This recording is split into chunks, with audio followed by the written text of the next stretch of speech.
మహాగణాధిపతే నమః. సదాశివసమారంభాం శంకరాచార్యమధ్యమాం అస్మదాచార్యపర్యంతాం వందే గురుపరంపరాం. శ్రీమాత్రే నమః. ప్రేక్షకులందరికీ భోగి శుభాకాంక్షలు. భోగి అంటే భోగభాగ్యాల పండగ అని చెప్తాం. భోగభాగ్యాలు అంటే అసలు మనకి లేనిది అంటూ ఏమీ ఉండదు.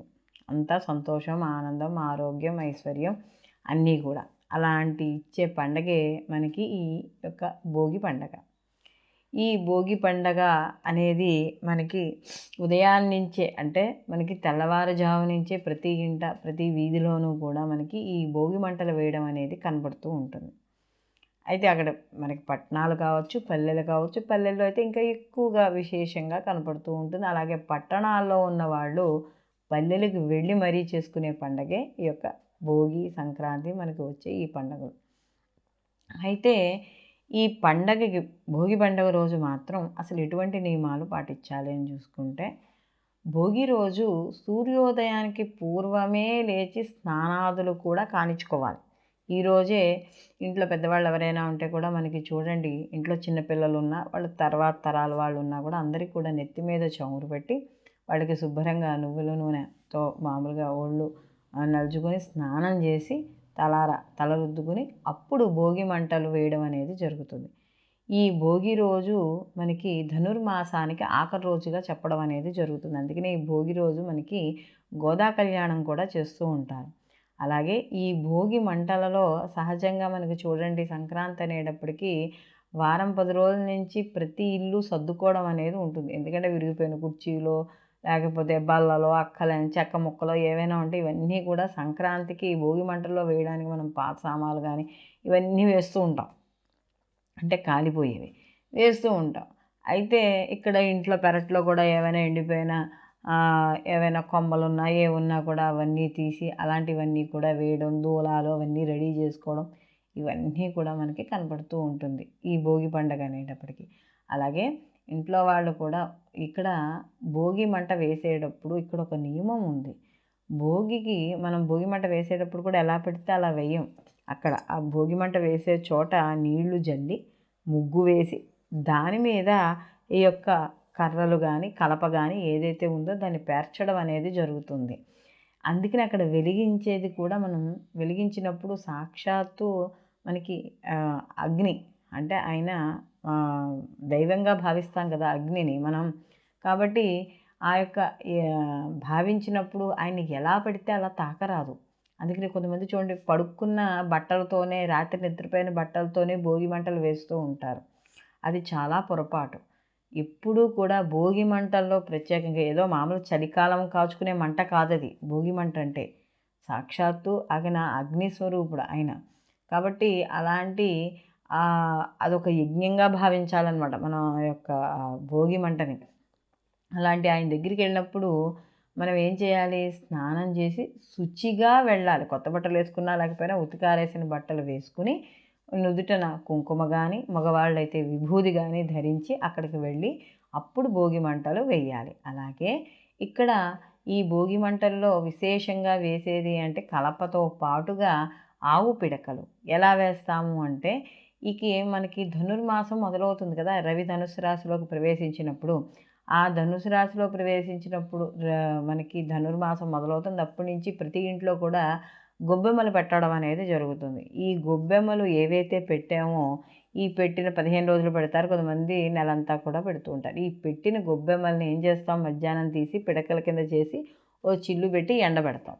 ఇలా మనం ఎన్ని రోజులైతే పెట్టామో ఎండబెట్టామో ఆ పిడకలన్నింటినీ కూడా ఒక పురుకోస కట్టి దండ చేస్తాం. ఇంట్లో ఎంతమంది పిల్లలు ఉంటే అంతమందికి వచ్చేలాగా దండల కింద చేస్తాం. ఆవు పిడకలతో చేసి ఆ ఆవు పిడకలని దండగా చేసిన తర్వాత ఇంట్లో ఉన్న పిల్లలు, ఆడపిల్లలైతే పెద్ద పిల్లలు కాకుండాను మగపిల్లలైతే మనకి మొత్తం వాళ్ళు వేయడం అనేది జరుగుతుంది. కాబట్టి మగపిల్లలైతే వాళ్ళు పెద్దవాళ్ళైనా కూడా వేయవచ్చు, దోషం లేదు. కాబట్టి ఈ పిల్లల్ని తీసుకుని వెళ్ళి వాళ్ళకు కూడా స్నానం చేయించి, ఎందుకంటే భోగి రోజు భోగి పళ్ళు కూడా పోస్తాం కాబట్టి ఈ దిష్టి భోగి పళ్ళు స్నానానికి ముందర వేసి తర్వాత వాళ్ళకి హారతి ఇచ్చి, స్నానం అయిన తర్వాత మళ్ళీ హారతి ఇచ్చి అప్పుడు వీళ్ళని ఈ భోగి మంటలకి తీసుకెళ్ళడం అనేది జరుగుతుంది. అలా ఏవైతే ఆవు పిడకలు వేసిన తర్వాత ఆ హుతం అయిన తర్వాత ఆ హుతమైన భస్మాన్ని నుదుటిన ధరించాలి. భోగి మంటల యొక్క ప్రాధాన్యత అది. మామూలుగా అంటే ఎలా పెడితే అలా వెళ్ళిపోవడం కాదు మనం. అదే ఆ విభూదిని మనం ఒక ఐశ్వర్యంగా భావించి నుదుటిని ధరించాలి. తర్వాత ఈ భోగి రోజు మంటలు వేసి వచ్చేసిన తర్వాత ఇంట్లో దైవారాధన చేసుకోవడం, అలాగే పిండి వంటలు ఇలాంటివన్నీ చేసుకొని దేవునికి నివేదన చేసి అప్పుడు వీళ్ళ వాటిని ప్రసాదంగా స్వీకరించాలి. దాని తర్వాత సంధ్యా సమయంలో ఈ భోగి రోజు ఈ మనం వేసుకునే ఈ భోగి పళ్ళు పిల్లలకి దిష్టి పోవడానికి దానికి ఈ భోగి పళ్ళు పేరంటాలు పెట్టడం అనేది జరుగుతుంది. మధ్యలో కూడా పెడుతూ ఉంటారు, కానీ ఈ భోగి రోజు ముఖ్యంగా పిల్లలందరికీ కూడా భోగి పళ్ళు పోయడం. అందుకనే చూడండి చాలా చిన్నపిల్లలు వెళ్తూ ఉంటారు. ఆ దిష్టి తీసే భోగి పళ్ళలో కూడా అక్షతలు, బియ్యము, 4 శనగలు, రేగిపళ్ళు ఇవన్నీ వేస్తుంటారు. అవి దిష్టి తీసి పిల్లల మీద వేస్తుంటే ఆ రేగిపళ్ళు తినేస్తూ ఉంటారు చిన్న చిన్న పిల్లలు తెలియక. అలా దిష్టి పోతుంది అని చెప్పి. అలాగే ఆ దిష్టి వాటిల్లో వేసే చిల్లర డబ్బులు మిగులుతాయి. మరి అవి ఏం చేయాలి అనుకుంటే ఆ ఇంట్లో ఉండే పని మనిషికి కానీ చాకలకు కానీ ఇవ్వమని చెప్తోంది. అంటే మనం అవి చిల్లర డబ్బులన్నీ మనం కూడా నెత్తి మీద వేస్తాం కదా, అవి కూడా తీసుకెళ్ళి ఇంట్లో ఇంటి చాకలికి అనేది ఇవ్వాలి. అలాగే ఇక్కడ ముఖ్యంగా ఈ సాయంకాలం పెట్టే బొమ్మల కొలువు ఈ సంక్రాంతికి కొంతమంది దసరాకి, కొంతమంది కృష్ణాష్టమికి ఇలా పెట్టుకుంటూ ఉంటారు. కానీ ఎక్కువ శాతం సంక్రాంతికి ఈ యొక్క మనకి ఈ బొమ్మల కొలువు పెట్టడం అనేది జరుగుతుంది. ఇంట్లో ఆడపిల్లలు ఉన్నవాళ్ళు కావచ్చు, లేదా కొంతమంది ఇంట్లో ఆడపిల్లలు లేకపోయినా మగపిల్లలు ఏమన్నా కూడా ఆ ఇంటి ఇల్లాలు కూడా ఈ గొబ్బెమ్మల పేరంటం పెట్టుకోవడం అనేది జరుగుతుంది. 3 రోజులు 5 రోజులు అలా పెట్టుకుంటారు. కాబట్టి ఇలా మనకి 9 రోజులు ఇలా ఎవరికి నచ్చినంత వాళ్ళు పెట్టుకుంటూ ఉంటారనమాట. కాబట్టి ఈ యొక్క ముగ్గులు వేయడము ఇవన్నీ కూడా మనకి ఈ భోగి రోజు విశేషంగా కనపడము. అందులో కొత్త అల్లుళ్ళు అంటే కొత్తగా వివాహమైన ఆడపిల్లలకి ఎవరైనా అయితే వాళ్ళు కొత్త అల్లుళ్ళు ఇంటికి రావడము, పెద్ద పండగగా చేసుకోవడం అనేది కూడా మనకి ఈ భోగి రోజు విశేషంగా కనపడము. అందులో మనకి ఈ భోగి అనేది భోగభాగ్యాల పండగ కాబట్టి అందరూ కూడా ఈ భోగి రోజు ముఖ్యంగా అమ్మవారికి కానీ మనకి మన ఇంట్లో దైవారాధనకి పరవాన్న తీపిని మాత్రం తప్పనిసరిగా నివేదన అనేది చెయ్యాలి. అలాగే నువ్వులతో వండిన పదార్థాలు కానీ నువ్వులను కానీ కాస్త స్వీకరించాలి అని చెప్తోంది శాస్త్రం.